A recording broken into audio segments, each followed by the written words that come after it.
Yeah, we can't, once we close the video down, we can't connect it up. I guess I need a movie maker program or something.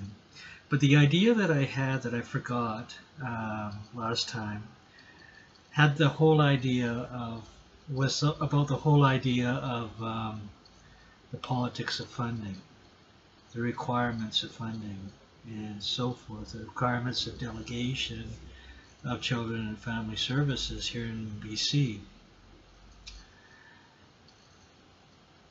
The When you're an organization, I think most people know this, you have to sign a contract that outlines what your duties are and what you're going to be performed, how you're going to measure that performance, and how you're going to address the problems that you've experienced and how you're going to correct the problems that you experienced.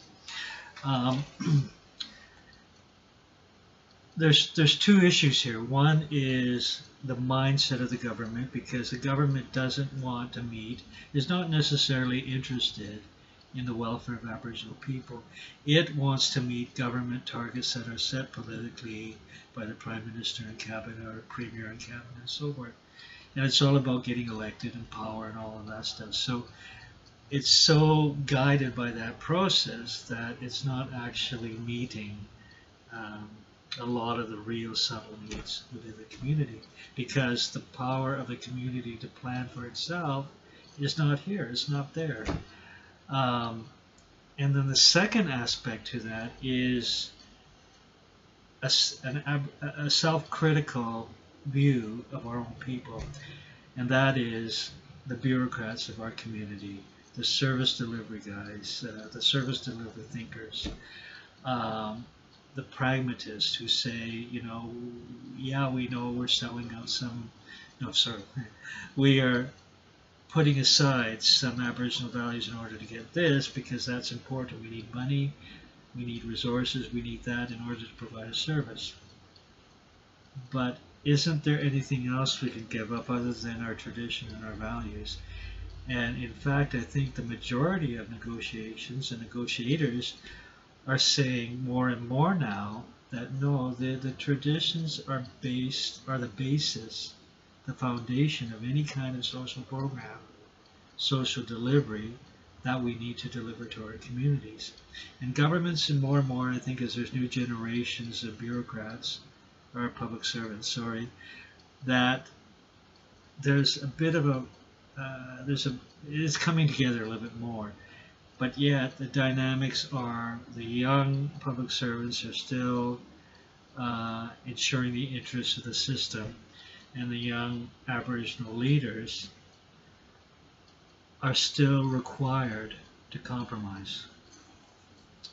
Unfortunately, I think our leaders are getting smarter at what to compromise, because that's just the reality.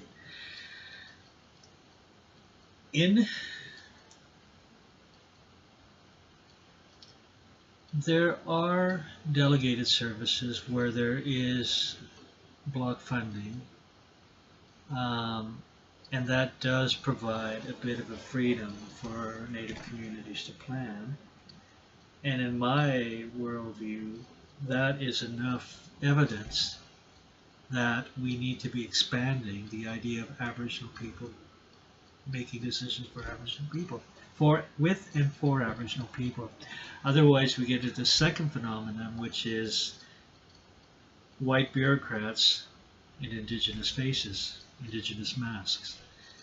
That they may be fully Aboriginal and fully look like Aboriginal and so forth, but they've been taught to think non-native. They've been taught to think colonized views. They've been brought up to see life in that way, and it's not their fault. It's the way they were brought up. It's something that they struggle with throughout their ages. But unfortunately, when a leader, or when an executive director, or when the majority of a board of directors are thinking in colonial terms, that is not a service to our people. That is something that has to be rejected. That is something that we have to work to try and change in a way that is respectful to the people who think colonially. But make no mistake, we cannot imply in any way, shape, or form that it's okay for leaders and boards of directors to support or justify or even say we got to put up with it. Because the colonial system doesn't even work for people who are perceived as the colonists, the settler society. They are as much victims of the colonization process as we are. And I think we need to talk about that in another video. So, in terms of what I've noticed in terms of an Aboriginal struggle, is that our choices generally, and I'm not even sure if we can call them choices, our options that we have to choose or take are still being imposed from the outside. A good example of that is when in British Columbia, off reserve people, we were talking about creating delegated Aboriginal organizations to take care of children, women and children, Ministry of Children and Families, sorry, which was done in the 1990s in British Columbia. One of the saddest requirements of the delegation was denial of traditional keepers of children and families.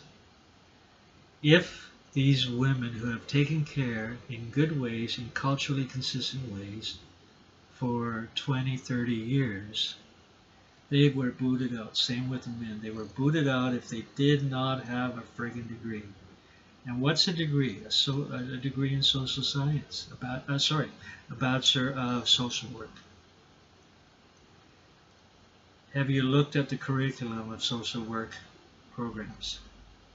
It's about teaching colonial values, teaching colonial things, and giving them fancy academic words, you know. And then we have Aboriginal graduates who have bought into the education process, into the indoctrination of social work, teachers and programs, and start implementing it in the system. And that's where they start to affect real people's lives.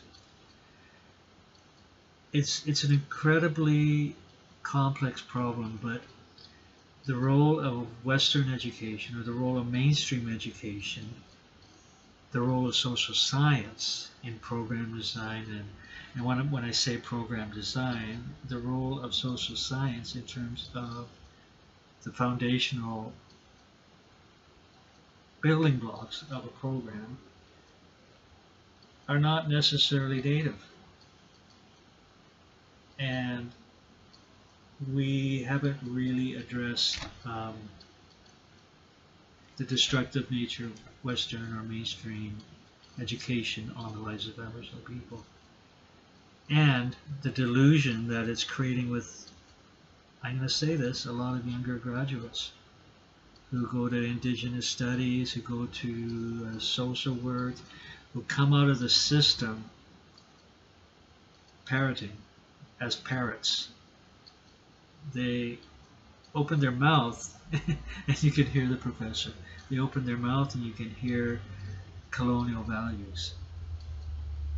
And the minute you challenge them, their first defense is, did you go to Bachelor of Education, a Bachelor of this, a Bachelor of what? In other words, the defense is, again, colonialism. So I'm getting a little bit, I'm going all over the place really. But the two concepts that I want to anchor on is the funding, the politics of funding. In other words, you toe the line or you don't get the money. And that is taken as far as it can without being politically damaging to the government or the power of the day.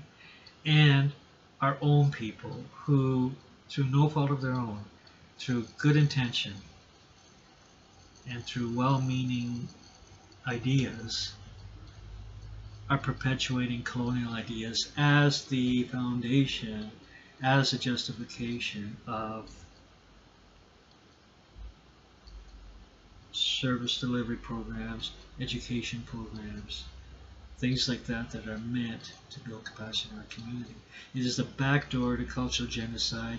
It is the back door to the residential school system's objective of making us all white people, or mainstream people now, because we're not all white in Canada anymore. But you know what I'm saying, of assimilating us into the system, and hopefully, yeah, we'll put up with the Indigenous stuff, but that, you know, as long as you're Canadian at the end of the day. And that's where the nature of resistance has to really come into play. If we're going to resist the system, then we got to say why we're going to resist the system. What is inherent or intrinsic in the system that is destructive to our culture?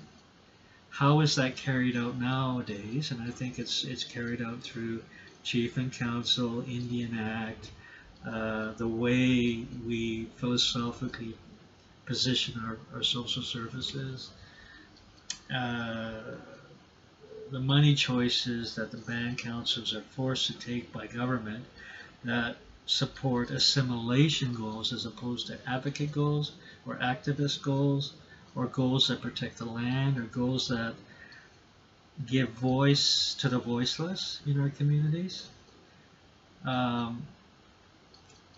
Yeah, that's how government continues to control us, and that's what we need to continue calling out. And it is being called out, and I have to say, it's being called out in ways that, by the young people, by the young generation, in a manner that we didn't even think about it out in the 1980s. And that's another thought I was thinking, and a lot of that has to do with militant political identity politics. But I think you have to respectfully challenge the system. You don't have to demonize those of our leaders who are doing the best of their ability, even though they are promoting colonial values. They're doing it because they're trying to do the right thing. We don't have to demonize government because, again, they're playing in a field that they need votes, and to get votes they need to balance a whole lot of interests. So, you know, because we're such a small community in Canada, we don't have that much of a strong voice. Our strength, ironically, is in the legal protection that we have. So I think the second focus I want to do in this article has to do with my observations around control of our people through program delivery, through the politics of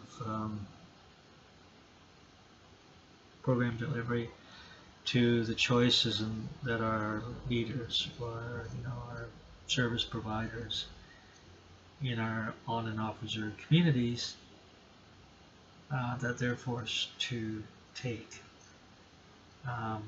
That's another very strong thing that talks about the nature of resistance. And it should be interesting because I'm writing to an academic community, so we'll see what happens. And I will end that video for now.